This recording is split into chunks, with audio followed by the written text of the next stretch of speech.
تو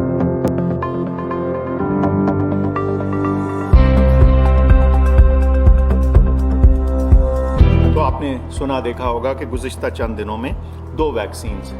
ایسٹرازینیکا کی اور سائنوفارم کی جو ہیں وہ ڈریپ نے، جو ڈرگ ریگولیٹری اتھارٹی ہے پاکستان کی، انہوں نے ان کو اپروو کیا۔ سائنوفارم کی جو ویکسین ہے یہ وہ ہے جو آپ کئی ملکوں میں سن چکے ہیں استعمال ہو رہی ہے، متحدہ عرب امارات میں استعمال ہوئی ہے، اور اس کی افادیت جو ہے وہ تقریباً 80% کے قریب ہے، کچھ ملکوں میں 85% تک بھی گئی ہے۔ تو یہ ایک سائنوفارم ہے۔ جو دوسری ویکسین جس کا ذکر میں نے کیا، کینسائنو، اس کے جو تیسرے مرحلے کے ٹرائل ہیں، فیز 3 ٹرائل،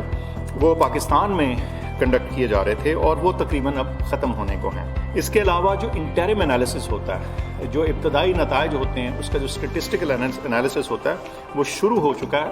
اور ہمیں امید ہے کہ فروری کے شروع میں وہ ابتدائی نتائج سامنے آ جائیں گے، اور ہمیں انٹائٹلمنٹ ہے اس ویکسین کی تقریباً 20 ملین ڈوزز حاصل کرنے کی، بشرطے کہ جو نتائج ہیں وہ مثبت ہوں اور جو ویکسین ہے وہ کارآمد ثابت ہو نتائج کی روشنی میں۔ اس کے علاوہ ایک کوویکس فیسلٹی ہے۔ کوویکس فیسلٹی ایک طریقہ کار ہے جس میں اکٹھی پرچیز کی جاتی ہے ویکسین ایک کنسورشیم کے امبریلا میں، تاکہ اکٹھی خرید کر کے بہت سارے جو لو مڈل انکم کنٹریز ہیں ان کو فراہم کی جائے۔